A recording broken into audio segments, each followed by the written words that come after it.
Takže tohle je nějaký víceméně normální provoz na Wi-Fi.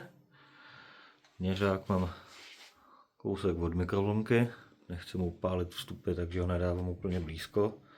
A teď poprosím kolegu, aby mikrovlnku zapnul. A zatím se nic. A teď už naskočila. Mělo by to pravidelně zhasínat, protože je nastavená na 50% výkonu, takže magnetron chvíli svítí, chvíli ne.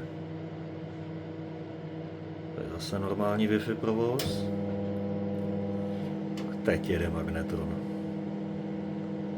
Trošku mu ujíždí frekvence s teplotou, když ne tak výrazně jako předtím.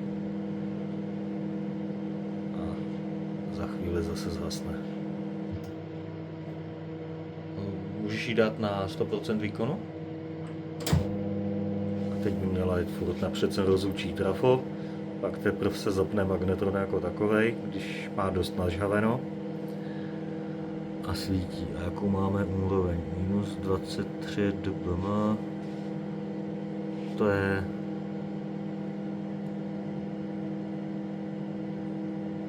půlka ze setiny milowattu, říkám to dobře.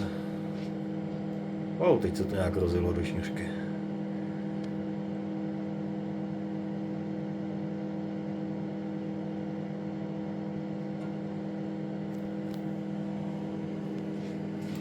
Teď uděláme cink a zhasne to. A zase máme jenom normální provoz.